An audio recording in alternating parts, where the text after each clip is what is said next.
Senhor nosso Deus e Pai, nessa noite, ó Deus, queremos invocar o nome, ó Pai, e apresentar, ó Pai, agora o teu servo que estará, Senhor Deus, ministrando a tua palavra. Meu Deus, em nome do Senhor Jesus Cristo, teu Espírito Santo, ó Pai, possa falar, meu Deus, essa noite, poderosamente, igreja.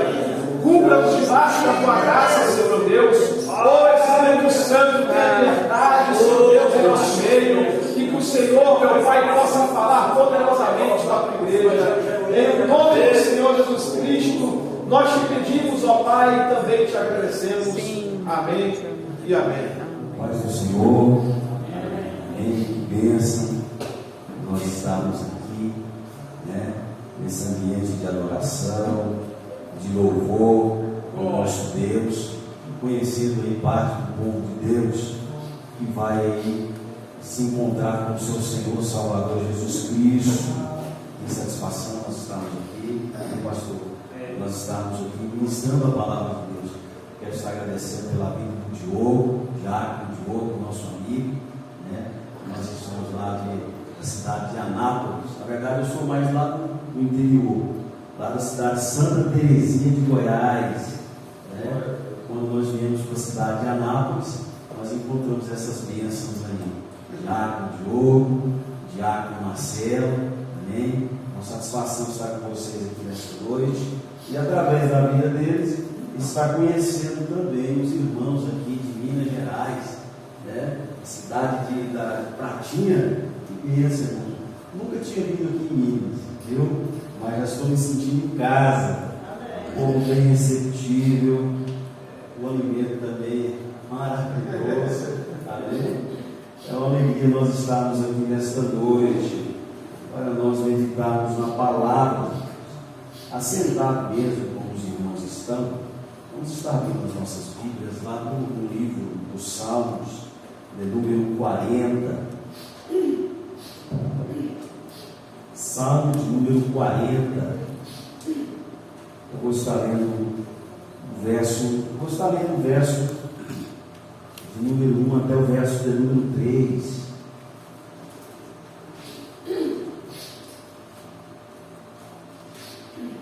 Salmos de número 40, verso de número 1 até o verso de número 3.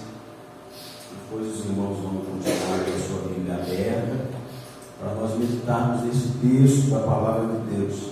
Os irmãos acharam? Está escrito assim: esperei com paciência no Senhor, e Ele se inclinou para mim e ouviu o meu clamor.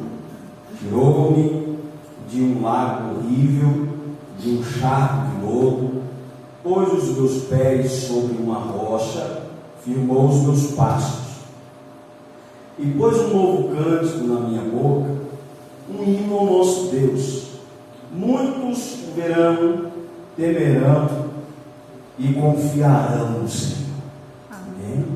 Irmãos, permaneçam com a sua Bíblia aberta, para nós meditarmos nesse texto da palavra de Deus. O Salmo de número 40, ele é conhecido nosso, que é o Salmo da esperança. A esperança que nós temos depositada em Deus, o nosso Pai, e o nosso Senhor e Salvador Jesus Cristo. Quando nós olhamos nas cartas de Paulo, quando vai falar sobre esse sentimento, o sentimento de esperança, o apóstolo Paulo afirma que esperança, irmãos, é aquilo que nós aguardamos, que nós não estamos vendo. Porque se nós esperamos naquilo que nós conseguimos ver, logo não podemos chamar de esperança. É por isso que a esperança, ela tem uma comparação ou uma semelhança com a fé. Está escrito em Hebreus capítulo de número 10, a partir do versículo de número 33 e 36, aonde o escritor diz: esperai mais um pouquinho de tempo, porque aquele que prometeu que há de vir, virá, e não tardará. Mas o justo viverá da fé. E se ele recuar, a minha alma não tem prazer nele. Mas nós não somos aquele que recuamos ou que retiramos os nossos pés para a perdição, mas nós somos aquele que continuamos e permanecemos para a conservação da nossa alma. Aí, terminando o capítulo 10 de Hebreus, inicia o capítulo de número 11, versículo 1, dizendo: ora, a fé é o firme fundamento das coisas em que se espera, e é prova naquilo que não pode ser visto. Então, por isso que esperança tem o mesmo significado de fé, porque o justo não vive pelo que ele vê, mas ele vive por fé, ele vive por esperança, porque se eu espero naquilo que eu estou conseguindo ver, eu não tenho esse sentimento de esperança. Então o salmista, no Salmo de número 40, ele está falando, inicia o cântico, dizendo que ele esperou no Senhor. E é interessante, pastor, que existem momentos das nossas vidas, irmãos, que nós somos obrigados a esperar.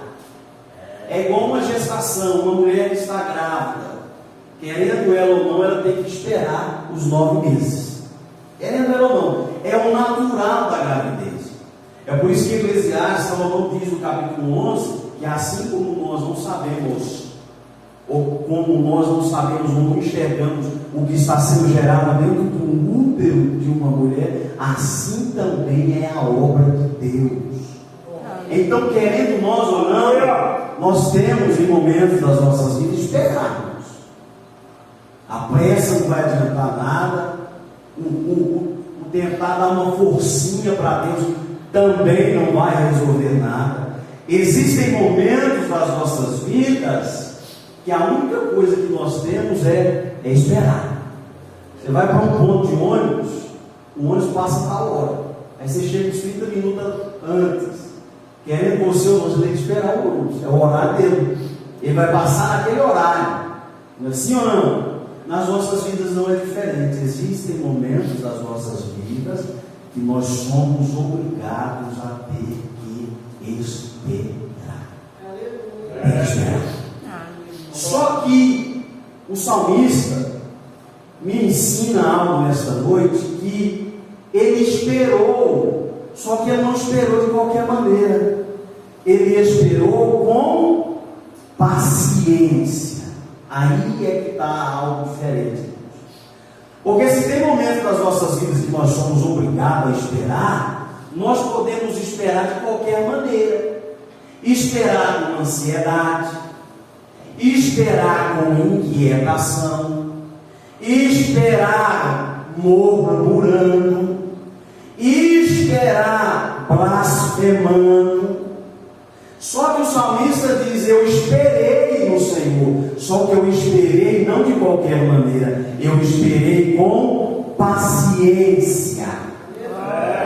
Com paciência. É aí que está a diferença.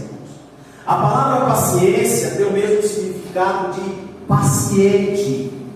Uma pessoa que está no hospital, em um leito, esperando o atendimento, ou até mesmo o prontuário médico, ela está ali, irmãos, sobre o cuidado de um profissional, seja em qualquer área. E aquela pessoa, ela é chamada de paciente. Paciente do doutor fulano de tal. E ela está ali sob o cuidado de um profissional. Quando o salmista diz que ele esperou com paciência no Senhor, ele está declarando que no período da espera, ele era tido como um paciente de Deus. É como se ele estivesse sob os cuidados do seu Senhor. É como se ele estivesse sob a direção do seu Deus. E um paciente, irmãos, ele não pode simplesmente olhar para a enfermeira e falar: não, hoje eu quero sair do hospital, quero ir para casa. Ele não pode fazer isso, porque ele só pode sair se o profissional fizer um check-up da sua saúde e dar para ele o que nós chamamos de alta. Ou seja, o senhor e a senhora estão liberados para ir para casa. está sob o cuidado do profissional. Então, quando nós esperamos com paciência, nós somos pacientes de Deus. Nós estamos sob o cuidado de Deus, sob a direção de Deus. Se Deus mandar ir, nós vamos. Se Deus mandar ficar, nós ficamos. Se Deus mandar falar, nós falamos. Se Deus mandar nós calarmos, nós calamos. Porque nós estamos pacientes.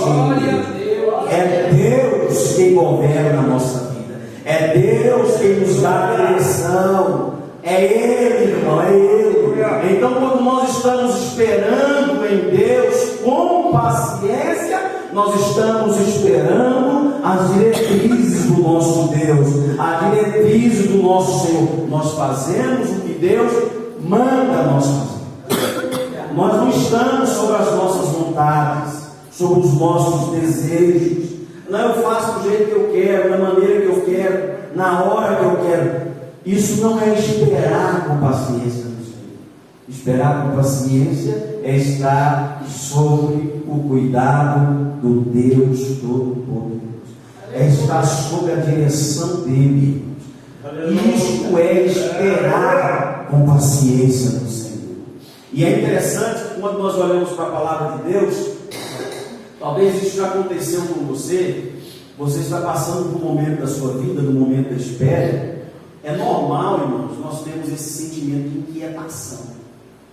Não é quando nós estamos numa fila, aí parece que está demorando o atendimento, a espera, aí a gente começa a ficar inquieto, aí levanta do banco, vai beber água, levanta do banco, vai no banheiro, aí começa aquela inquietação, temos que até vai lá e tira foto da fichinha, não quer processar esse ambiente. É normal nós sentirmos essa inquietação de querer que as coisas aconteçam no nosso tempo. Só que quando nós estamos na direção de Deus, irmãos, nós podemos, nessa inquietação, nessa falta de paciência, nós pedimos a Deus paciência. Não é assim?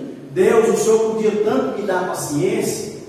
Só que se nós pedirmos para Deus paciência, irmãos, ao invés de Deus nos dar paciência, Ele vai nos dar mais tribulação. Você sabia disso? Que Deus Ele não concede paciência para nós.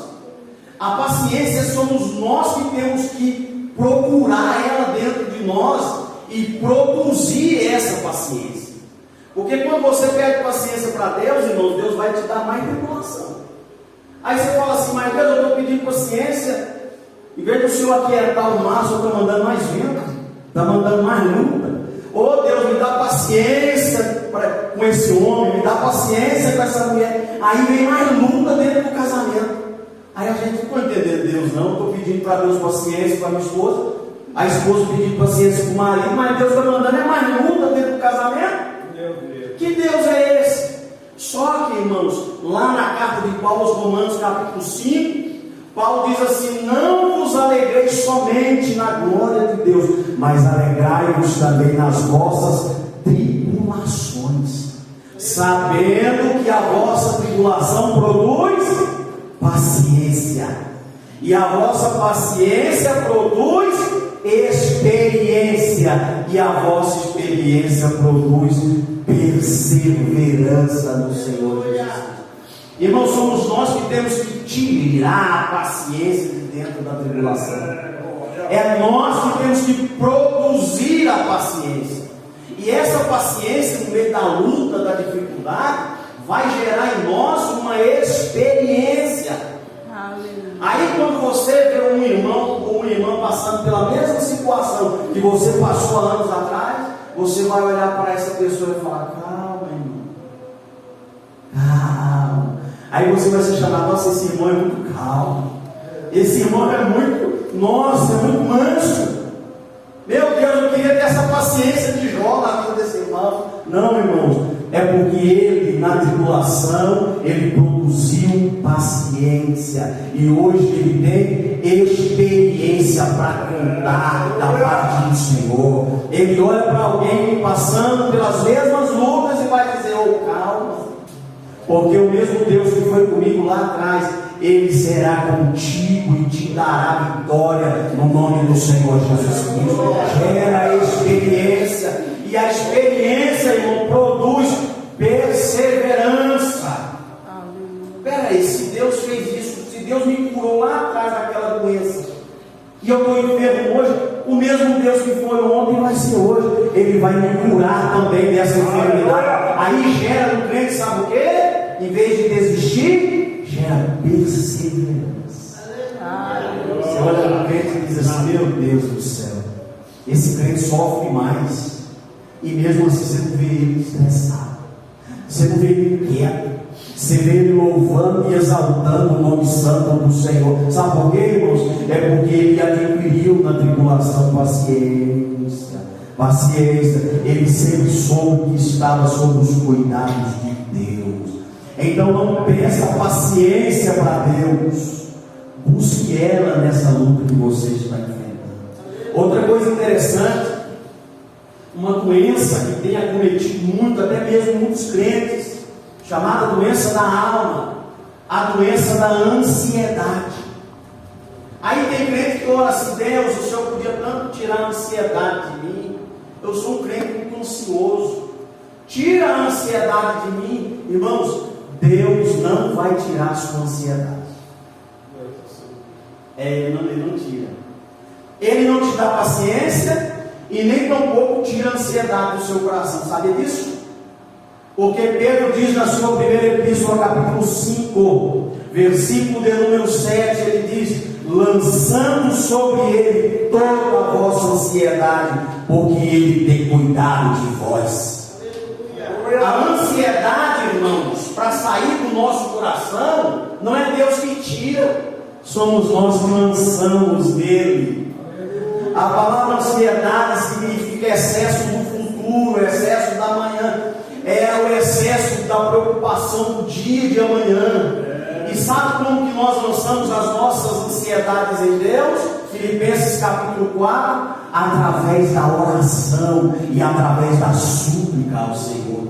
Paulo diz assim: não ficais ansiosos por nada, porque para que diante de Deus seja conhecida todas as vossas orações e súplicas no Senhor Deus Todo-Poderoso. Quer vencer a ansiedade, irmãos? Quer vencer uma preocupação do amanhã? Lança ela hoje em Cristo Jesus, porque Ele tem cuidado de nós, Ele tem guardado as nossas vidas. O salmista está dizendo: eu esperei com paciência no Senhor. Eu esperei, mas não esperei de qualquer maneira. Não esperei inquieto, não esperei, igual aqueles jovens. Você olha para ele e diz assim: ei, irmão, já casou? Aí ele olha assim e diz assim: não, eu estou esperando a Rebeca. Já viu isso, irmão? Aí pergunta para a moça: ei, irmã, você já casou? Não, eu estou esperando o meu Isaac. Não é assim? Só que ele fala que está esperando a Rebeca, mas vive como Sansão. Namora hoje, termina o namoro no mês que vem, no outro mês já está com outra namorada, e assim vice-versa. Como que está esperando em Deus, irmão? Que esperar é esse? Isaac sim esperou em Deus, mas ele esperou de qualquer maneira? Foi sim ou não? A Bíblia diz que quando ele encontrou com Rebeca, a Bíblia diz que ele estava no campo jogando bola. Ele estava no campo orando ao Senhor, clamando a Deus. Quando nós esperamos com paciência, nós esperamos em oração, em clamor, em santificação, para aguardarmos o tempo da promessa de Deus sobre as nossas vidas. E ele tem uma experiência que, quando nós esperamos com paciência no Senhor, ou sob os cuidados de Deus, Ele se inclinou para mim. Uau! É a mesma coisa de uma criança que começa a gritar o pai e a mãe, e a criança é muito pequena, pastor. Aí o pai e a mãe, o que o pai faz? E a mãe abaixa o ouvido, não é assim? O que meu filho quer? O que a minha filha quer?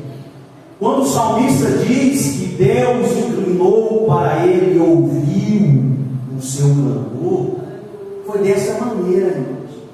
O salmista está dizendo que ele chamou e atraiu a atenção de Deus, a ponto de Deus nos altos céus falar assim para Davi, inclinar o seu ouvido e dizer: Davi, eu ouvi a sua oração, o que é que tu queres que eu te faça? Irmãos, textos da palavra de Deus que nós lemos, a Bíblia diz que Salomão buscou a Deus na cidade de Gibeão, e à meia-noite Deus apareceu para Salomão e disse: Salomão, eu ouvi a sua oração. O que é o que você quer que eu te faça? É chamar a atenção de Deus, irmãos. Aí Deus olha para nós e inclina o ouvido e diz: meu servo, minha serva, eu ouvi a sua oração. O que é que você quer que eu te faça? Aquele servo Bartimeu, ele começou a clamar a Jesus: Jesus, filho de Davi, tende compaixão de mim, misericórdia de mim. Ele começou a gritar, porque a palavra clamor significa gritar, irmãos. É gritar por socorro. E ele começou a gritar e o povo dizia: para, rapaz, incomodar o mestre. Aí ele gritava mais: Jesus, filho de Davi, tende compaixão de mim. Aí Jesus parou no meio da multidão. Irmãos, isso é tremendo, irmãos. Aí Jesus olha para os discípulos e diz: trazei-o aqui. E quando os discípulos trouxeram Bartimeu, Jesus perguntou para ele: o que queres que eu te faça? Olha que coisa tremenda. Deus, nós atraímos a atenção de Deus e Deus olhar para nós e falar assim: o que queres que eu te faça? O que você quer? É interessante que em Salomão, Deus olhou para ele e ele diz: eu quero sabedoria. Em outra tradução, ou no original, diz: eu quero que o Senhor dê para mim um coração que esteja pronto a ouvir ao Senhor, ou que me dê um coração sábio. Aí tem muitos cristãos que dizem assim: irmãos, nós temos que fazer a mesma oração de Salomão, nós temos que pedir sabedoria para Deus. Só que não, irmãos. Salomão era rico, sim ou não? Sim, ele herdou toda a herança do pai, e o pai era Davi. Ele herdou todo o reino unido de Israel. Então toda a riqueza que o pai tinha, o que o pai conquistou, ficou para Salomão. Então Salomão era um homem rico, irmão, já era rico. Salomão era um homem forte, tinha um exército forte, sim ou não, irmãos? Sim, o exército de Salomão era um exército forte.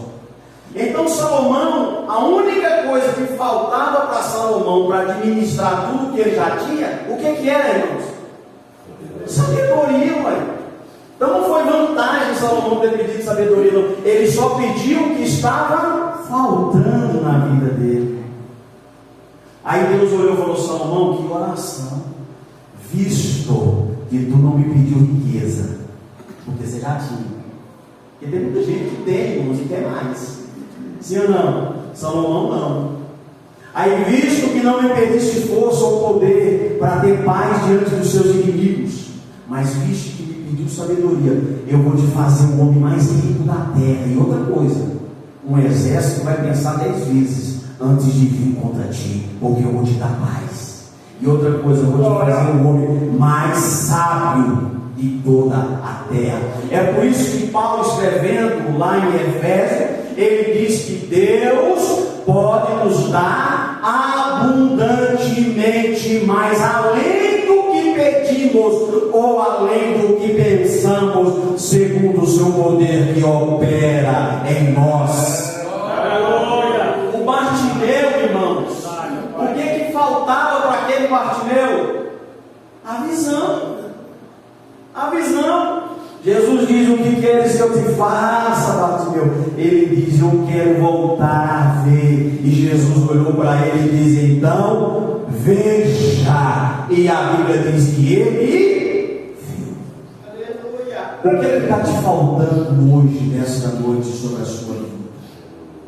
O que é que está faltando? O que é que está inquietando a sua vida? Seja em qual área for. Se você chamar a atenção de Deus para a sua vida nesta noite, você irá ouvir Deus dizendo: eu estou aqui ouvindo o seu clamor. Fala, filho, o que queres que eu te faça? E Deus irá responder às nossas orações nesta noite com poder e autoridade, além daquilo que nós estamos pedindo, segundo o poder de Deus que opera em nós. Ele inclinou para mim e ouviu o meu clamor. Uau, irmãos, talvez a gente pense que esperar em Deus é comprar uma rede, amarrar uma rede lá numa forquilha e deitar na rede e falar assim: eu estou esperando em Deus. A gente talvez pense que o aguardar em Deus ou esperar em Deus é não fazer nada. Não é assim que a gente pensa? Ou seja, não, nós somos cuidar de Deus, não preciso fazer nada.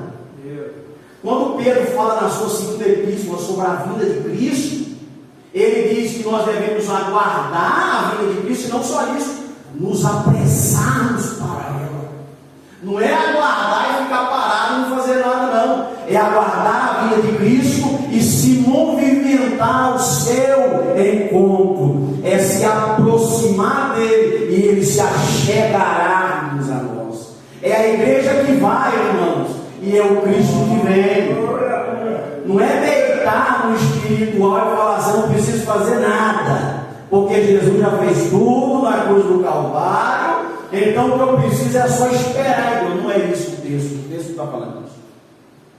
Primeiro, ele esperou em Deus com paciência.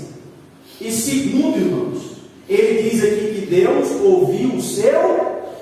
Então quer dizer que ele estava clamando, sim ou não? Mas se Deus ouviu o clamor dele, ele estava clamando. No momento da espera com paciência, Davi estava orando ao Senhor. Glória a Deus. Esperar em Deus, irmãos, sem oração, sem súplica, sem consagração, não existe essa espera. A espera que é atendida por Deus é quando esperamos com paciência e em oração ao Senhor Deus Todo-Poderoso. Tem aquele hino da árvore que diz: no jardim Jesus Cristo, quando os homens vieram prender, e com o Pai, uma oração suplicava, com o cálice que ia beber. Com Jesus a minha alma anseia estar, no jardim em constante oração. Quando a noite chegar e o mal me cercar, quero estar em constante oração. Aí, irmão, Deus responde às nossas orações. A oração que é constante. Paulo diz aos Tessalonicenses: orai sem cessar.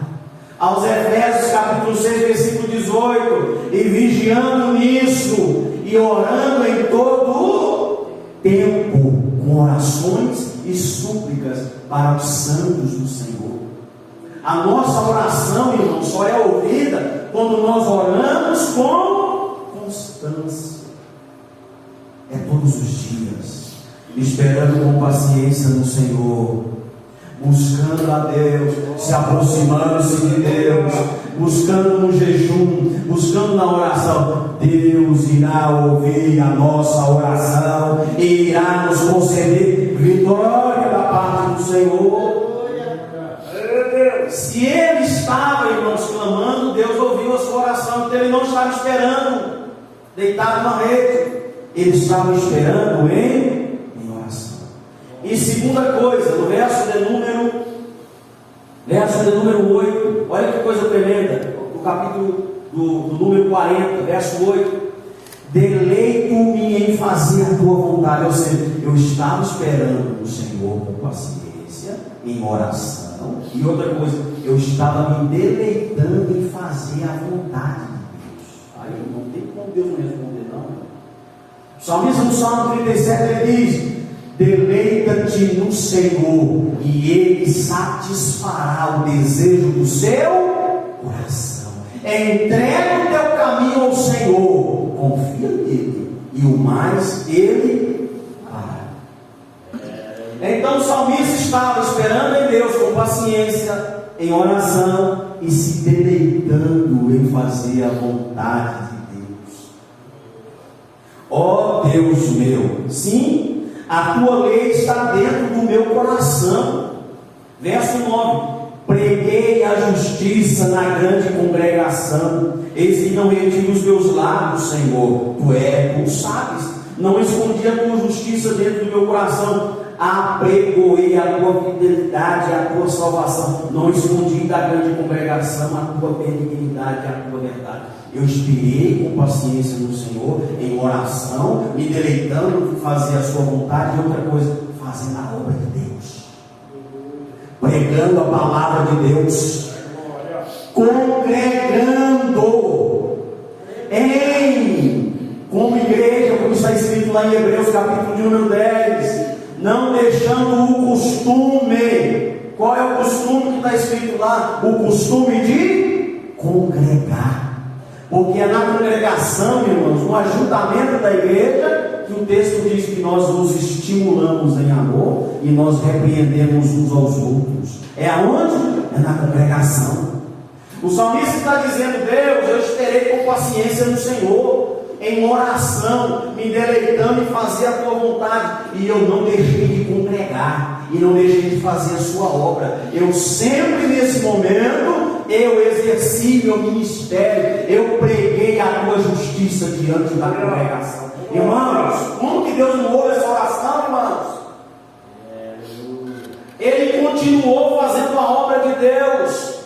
E no verso de número 2, Deus ouviu a sua oração, Deus ouviu o seu clamor, e Ele diz que tirou-me de um lago horrível, de um charco de lodo, pôs os meus pés sobre uma rocha, firmou os meus passos. Aleluia! Irmão, você já teve um momento de pisar na lama? Você já viu tanto que a lama fede? O cheiro da lama não é bom, é um odor terrível. Ou seja, está pisado na lama, irmãos, ou num charco de lodo, o lodo fede. Quem tem aí aquela alergia a lodo, a mofo, se entrar no ambiente que tiver mofo, já começa a espirrar, já começa a empolar o corpo, porque o lodo, a lama, irmãos, não é bom, não é um ambiente bom. Então Davi está dizendo que nesse momento ele estava em uma situação ruim, que ele compara com a lama, que ele compara com o lodo. Existem situações nas nossas vidas, irmãos, que é ruim, que a gente quer logo que Deus soluciona, porque é uma situação que não está trazendo paz para a nossa alma. Se está inquietando nós essa situação, agora imagina o nosso Deus. Deus, irmãos, é quem tem pressa em ouvir a nossa oração, e ouvir o nosso clamor, e nos tirar dessa situação. Isso está escrito lá em Lucas capítulo 18, quando Jesus ensina a parábola do dever de orar sempre e não desfalecer. Aí ele conta a parábola daquela viúva incompassiva, que começou a inquietar aquele juiz iníquo. Aí Jesus continua dizendo assim: viu o que falou aquele juiz iníquo, que não temia a Deus e não temia os homens? Viu? Agora imagina o vosso Pai também não vos fará pressa em fazer justiça a todos os quanto o clama de dia e de noite? Aí Jesus diz assim: será que quando o Filho do Homem voltar na terra, ele achará fé? Ou achará perseverança? Irmãos, se nós em uma situação está nos inquietando, agora imagina o nosso Deus. Deus tem pressa em mudar o nosso cativeiro, em de nos tirar dessa situação horrível de um tremendal de lodo. Outra coisa, a lama, ela não nos proporciona estabilidade. Ou, quando nós estamos no lodo, irmãos, o que acontece com os nossos pés? Escorrega. O lodo é um local escorregadio. Aí a gente tenta sair da situação com as nossas forças, com os nossos recursos. O que acontece conosco? Nós voltamos para a lama. Nós voltamos na mesma situação. Parece que nada se resolve. Nós permanecemos na mesma situação. Então o lodo, ele não nos concede estabilidade. Nós vivemos escorregando. Nós vivemos caindo. Nós vivemos nessa situação. Só que quando ele busca a Deus em oração, em clamor, em paciência, esperando no Senhor, Deus ouve a sua oração e Deus tira ele do luto. E ele diz: e colocou os meus pés sobre uma rocha.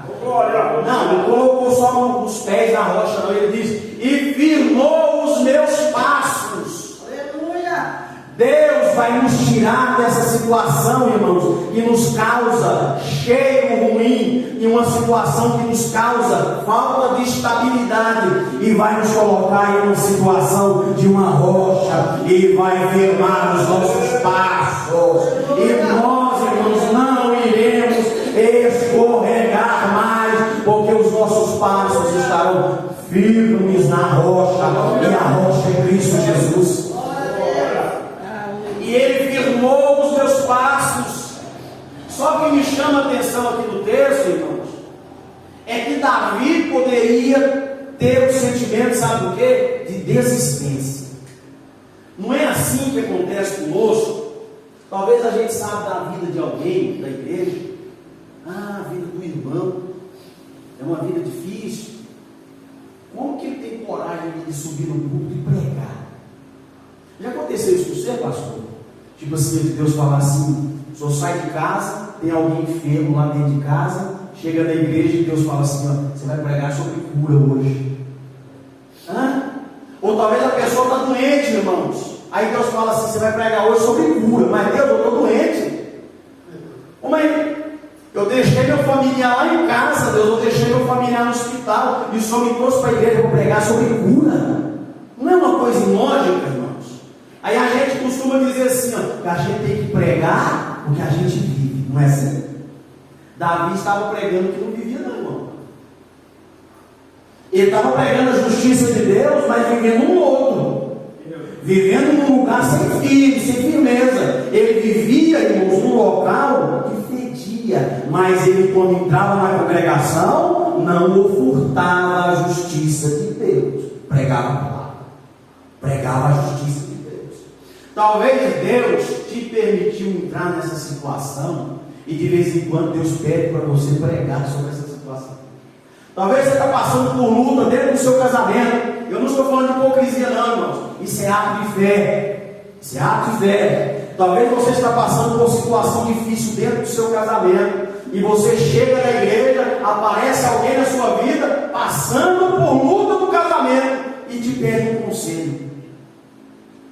Aí você olha e diz assim: mas eu não sou apto para dar conselho para essa pessoa. Eu estou passando por uma luta pior lá na minha casa. Talvez você chega na igreja, irmão, devendo todo mundo, passando por luta financeira, e Deus diz: prega sobre prosperidade. Meu Deus do céu. Como que eu vou pregar sobre prosperidade, Deus? Cortaram a luz, cortaram a água lá em casa. Aí Deus fala: prega sobre prosperidade. Sabe o que é isso, irmãos? É Deus provando a sua fé. Porque enquanto você estiver pregando na congregação, fazendo a obra de Deus, pregando sobre cura, Deus estará curando lá dentro da sua casa. Isso é profético. Talvez você saiu da sua casa nesta noite, deixando alguma situação lá diversa da sua casa. E Deus te trouxe aqui nesta noite para você proclamar algo da parte do Senhor. E assim diz o Senhor: se você tiver fé nesta noite, quando você chegar na sua casa, Deus estará restaurando a sua vida para a honra e glória do nome do Senhor. É Deus provando a nossa fé, irmãos. Davi estava no lodo, vivendo uma situação horrível, mas ele não ocultou a pregação da palavra de Deus. Isso é esperança, irmãos. Isso é fé no Senhor Jesus Cristo. Porque quando nós estamos pregando sobre restauração aqui, a nossa casa pode estar destruída quando sairmos de lá. Quando nós voltarmos, o Senhor estará abençoando a nossa casa. O salmo que foi lido nesta noite, o salmo de número 126, quando eles estavam voltando do cativeiro, irmãos, eles dizem: quando nós estávamos indo presos para a Babilônia, nós estávamos como aquelas pessoas sem sonho, sem esperança. Mas quando nós estamos voltando, a nossa boca se encheu de riso. Aí eles fazem uma oração, pastor, dizendo assim: Deus, prospera a nossa volta como as torrentes do Negueb, ou as torrentes do Negueb. Sabe o que é o deserto do Negueb, irmãos? Quando a chuva fica por muitos anos ou por muitos meses sem chover no deserto do Negueb, o deserto fica seco, sem vida e é árido. Os animais que habitavam no deserto do Negueb vai para outros lugares em busca de comida. Só que no mês de novembro ao mês de dezembro, a Bíblia diz que a chuva começa a cair sobre, não o deserto do Negueb, ela começa a cair nos desertos longe do Negueb. Só que, irmãos, a chuva que bate nas rochas, que bate nos rocheiros, elas vai descendo, pastor, e vai se transformando numa torrente de água. E sabe aonde é que elas alcançam? O deserto do Negueb. Quando de repente, irmãos, tem no YouTube, é só você pesquisar lá. Quando de repente aquilo que era deserto se torna um grande manancial de águas vivas. Eles estão dizendo: Deus, nós estamos voltando para casa. Jerusalém está destruída, os muros estão destruídos. Faça a nossa volta próspera como as torrentes do Negueb.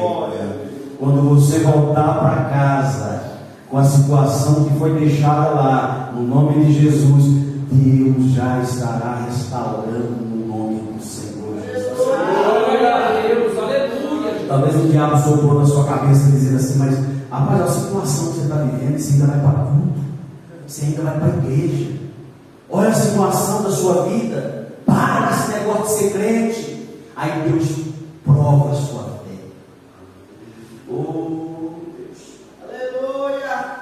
Já aconteceu isso com você? Está sofrendo, passando por luta, e mesmo assim não deixou o ministério, não deixou a obra de Deus. Vai para os cultos quebrado, vai para os cultos humilhado, mas não deixa de congregar. Deus vai honrar a nossa fé no nome do Senhor Jesus Cristo. Quando nós regressarmos, santo, porque Deus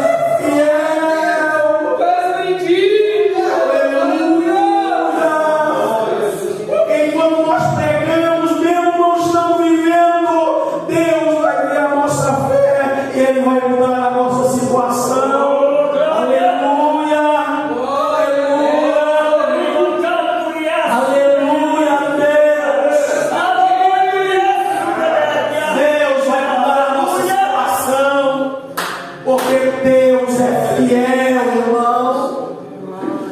Aleluia. Arrumou os teus passos. E outra coisa, colocou um novo cântico na minha boca. Aquela música de derrota, de fracasso acabou. Eu só tenho palavra de testemunho, palavra de vitória, porque Ele colocou um novo cântico na minha boca. Aleluia. Um hino ao nosso Deus. Muitos o verão, temerão e confiarão no Senhor.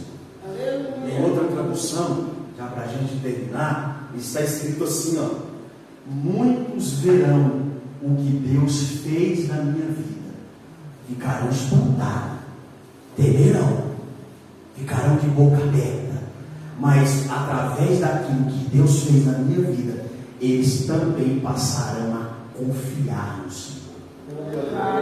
Aquilo que Deus vai fazer na minha vida e na sua vida, irmãos, muitos vão ficar espantados. Muitos vão ficar espantados e causarão temor. Mas espera aí, não era aquele, o que foi que aconteceu? Foi o que aconteceu com o povo quando estava voltando. A Bíblia diz que muitos começaram a dizer: esse é o povo que Deus fez coisas grandes por eles, por isso que eles estão alegres. As pessoas ficaram espantadas com o que Deus vai fazer, irmãos. Só que elas vão parar um pouco, e através da sua vitória e da minha vitória, elas passarão a confiar no Deus que você confiou. Aquilo que Deus vai fazer nas nossas vidas, irmãos, vai servir de testemunho para a vida de pessoas, até mesmo dentro das nossas casas. E através do que Deus vai fazer em nós, essas pessoas vão ver e vai falar: eu quero servir esse Deus que você serve. Eu quero ir para a igreja que você congrega. Eu quero participar da membresia dessa igreja, porque o que Deus fez na sua vida é espantoso. Eu quero que faça na minha. Muitos verão o que Deus vai fazer. Vai ficar espantado, mas vai confiar no Senhor Jesus, através do que Deus vai fazer na minha e na sua vida. Que Deus abençoe a vida de cada um dos irmãos. Que Deus abençoe a vida do nosso pastor.